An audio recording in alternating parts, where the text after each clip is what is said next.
What's up, guys? It's Matt here with Tanks Lawn Maintenance. This is going to be the second video of the video series, Tips and Tricks for a Healthy Bermuda Lawn. I'm not doing anything this morning to my lawn. I just want to show you guys something.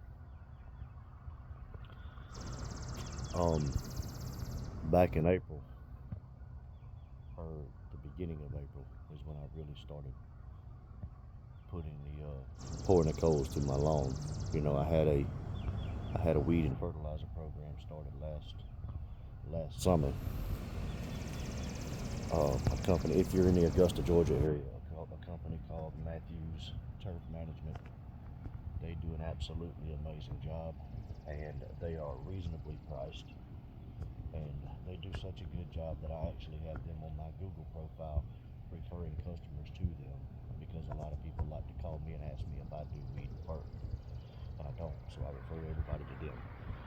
But they actually do my lawn, and but there's some things that I did do to my lawn this past April, and as soon as I get over here, I'm gonna turn you guys around so you can see. All right, give me just a second. Let me turn you guys around. All right. If you look over by that tree right there, right in here, right up there, and you got a spot right here. You've got a spot right there, and then you got over by this tree, this whole area up here, all the way down to the road down there. If you look at those areas right there, that is what my entire lawn looked like back at the beginning of April.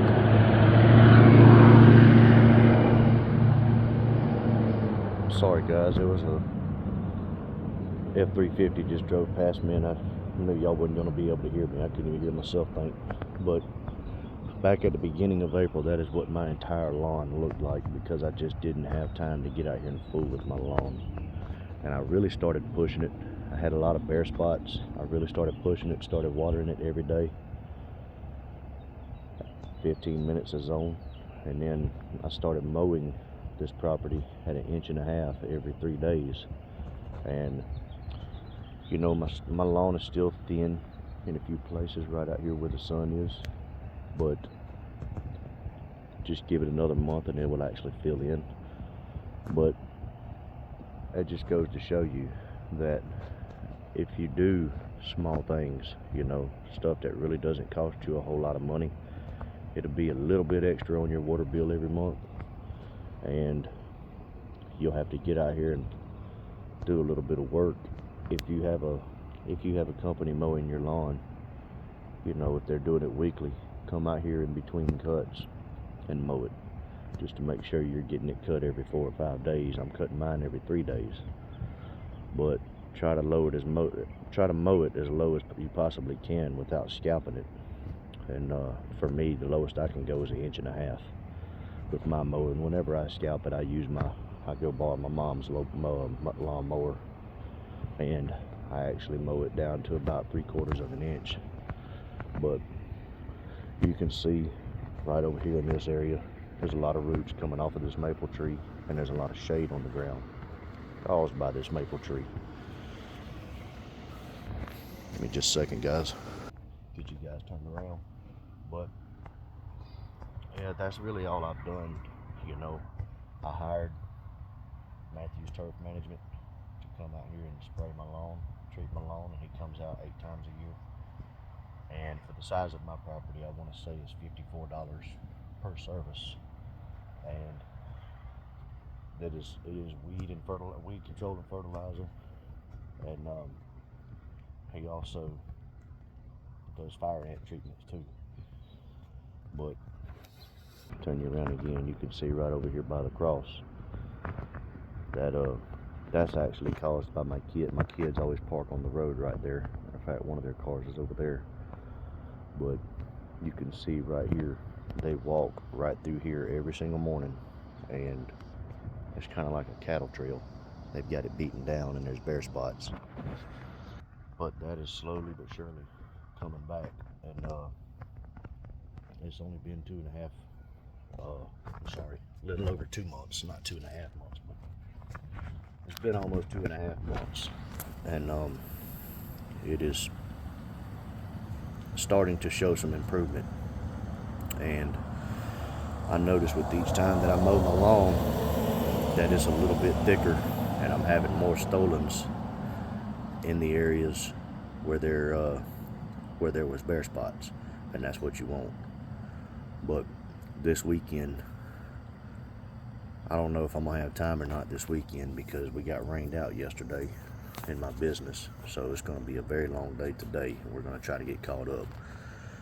But if I have time Saturday, I'm gonna get up early in the morning, and the 2 trees in my yard, I'm gonna cut several branches off of them so light can get to the ground and photosynthesis can take place in my lawn. And also, if I have time, I'm gonna go to one of my big box stores, whether it be Lowe's or Home Depot, and I'm gonna rent an aerator, and I'm gonna aerate my lawn, and I'm gonna aerate one of my neighbor's lawn. But those 2 things alone, you know, if you've got a saw, chainsaw, or just a regular hand saw, pruning saw, you can, if you have trees that are causing a lot of shade on your ground, you can prune those back, and it won't cost you a dime. You can do it yourself. Or if you want to hire a company, it's relatively cheap too. But when I say relatively cheap, I mean less than $500. It just depends on how many limbs you're needing to take off of the tree and how long it's going to take. But typically it runs between $200 and $300 to have limbs pruned off of a good sized tree. But I'm going to do that on my property this weekend, and I'm going to aerate my property. And the aeration, I think it's for 4 hours at Home Depot, I think it's $76, and then for the day it's $109. And to combat the price on that, all you have to do is find several neighbors in your neighborhood, and the best way to do it is to get 2 or 3 neighbors in the neighborhood, and y'all go in together and split the cost 3 or 4 ways, and spend the entire day just doing aerations, and you can do your own stuff for relatively cheap.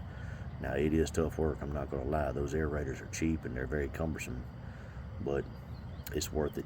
And if you have a Bermuda lawn, especially if you have clay or sandy soil, or just a lot of compaction in your soil, you need to aerate your property once a year. As far as dethatching goes, you can get by every 2 years on that, but you need to aerate your property every year. But that's going to get done this weekend, hopefully, if I have time. Hopefully we can get everything caught up this week. But I will take y'all along with me for that. I will try to get y'all set up where y'all can watch me do it. But another tip also is, if you're in the middle of restoring your Bermuda lawn, try as hard as you can to stay off of your property while you're in the restoration process, especially if you're aerating your property. Try to stay off of it, because what that does, it compacts the soil, it knocks the grass blades down, and it just makes it tough for the Bermuda to spread across your property. And right there where I showed you where the cross is in my yard, that's what happened right there. But I also want to show you something else, guys. Let me turn y'all around again.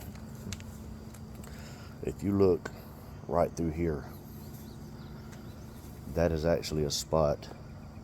That's Bermuda grass. That's not nutsedge or poa or anything like that. That is Bermuda grass. But that is actually a spot that appears to have been overseeded. I think that happened before I bought our property, or before I bought our house. But it looks like someone attempted to overseed this property, and maybe some just got dumped out right there. But if you ever hear anybody tell you you don't want to overseed a Bermuda lawn. That is why. What happens is if you, unless you seed your lawn from dirt and you have what's called a common Bermuda, or you know exactly what kind of Bermuda you have. But if you buy a house in a neighborhood, typically what happens is the builder will hire a landscaper to come in and put sod down. And the only people that know exactly what kind of sod you have or what kind of Bermuda you have is the people on the sod farm. And 90% of the time, it is a hybrid Bermuda, which means it does not produce seeds that will germinate. So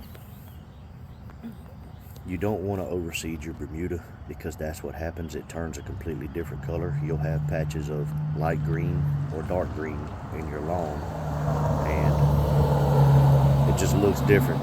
And it may not be that noticeable to other people, but you, the homeowner, someone who is trying really hard to restore your property, you will notice a difference. And once that stuff takes off and once it germinates, it's very hard to get rid of it. It's nearly impossible to kill a Bermuda lawn. So do not overseed your Bermuda lawn. Just simply let time be your friend. Mow your grass low, water often, aerate your property once a year, and try to eliminate as much shade on your property as you can. And the hotter it is, the better it is. But anyway, guys, I just wanted to show you all that this morning. And my grass has come a long ways since March and April. And I would say after I do this aeration and after I trim these trees, you're probably gonna be able to tell that much of a difference. And hopefully by the end of the summer, my lawn will be filled in completely, or close to it anyway. If nothing else, I'd at least have a very good start on next season's Bermuda turf in my property. But anyway, guys, I hope y'all have an amazing day. Hope y'all have a blessed day. And for all you landscapers out there, man, I hope y'all didn't get rained out yesterday like we did. We had a gully washer. It rained extremely hard up until about 10:30, 11 o'clock yesterday.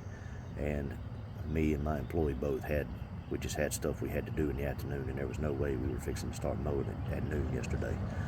But we're going to get it caught up.